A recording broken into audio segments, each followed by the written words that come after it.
Hi, my name is Victor Menkin, and I'd appreciate a few moments of your time to share with you an event which shaped the course of my life and brought me to understand the importance of supporting Mothers Against Drunk Driving.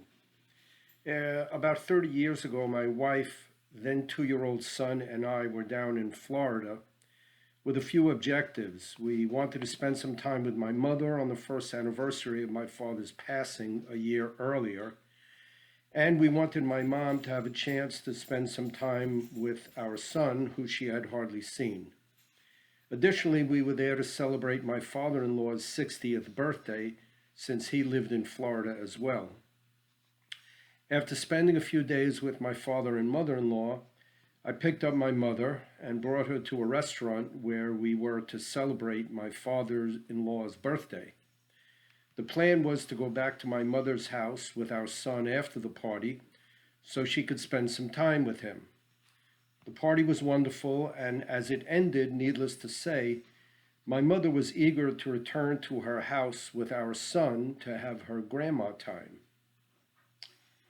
As the family left the restaurant, my mother, with our son in hand, stepped off the entry area to cross the drive-up area and head towards her car. At that moment, a car which was just about to leave the restaurant ran both of them down, dragged them about 50 feet until the car crashed into another parked car. As we stood there in disbelief at this horror, I ran towards the car and, filled with shock and rage, tried to open the door of the car to get the driver. Fortunately, the door wouldn't open. I then got down on the ground, and as I've said many times before, at that moment, I saw God. My son crawled out from underneath the car. I picked him up to see that miraculously he didn't appear to be very badly hurt. Someone came up to me to take my son as I got down on the ground to see my mother pinned underneath the car. I reached out and was able to hold her hand, but couldn't bear to look at her. Shortly thereafter, the police arrived with the jaws of life, and they were able to cut the car away in order to free my mother. I rode in the ambulance with her back to the hospital, where she died a few hours later. The driver, a woman in her 50s, was charged with vehicular manslaughter. The police apparently did not properly analyze the case. Even though the driver's blood was taken, it apparently wasn't analyzed until hours after the incident.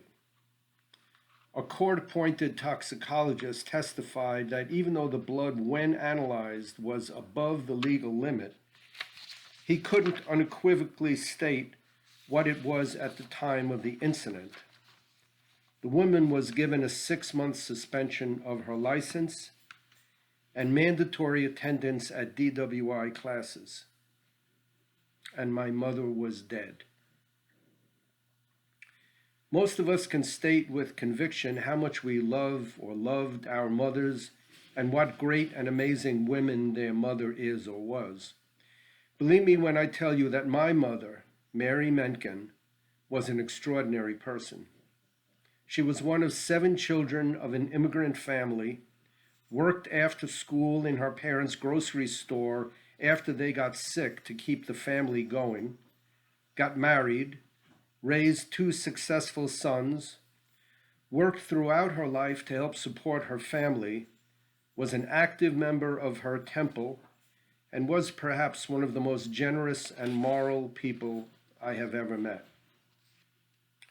During the trial and after the incident, the Florida chapter of Mothers Against Drunk Drivers made its presence known to me and was there to give me help and support. When I returned home to Westchester, I attended a meeting of the local chapter of MAD, which was at the time struggling to survive. I offered my services to them and became president of the Westchester chapter, where I served for several years. I have helped to raise funds to support their very valuable work and have spoken numerous times at victim impact panels. My son is now married with two beautiful sons of his own. And as I've said many times before, I'm one of the luckiest men alive. Unfortunately, I've seen too many families that are not so lucky and are so badly in need of MAD's help and support. I know how difficult these times are for all of us, yet MAD's need for funds has grown even greater as some of our sources of funds has disappeared.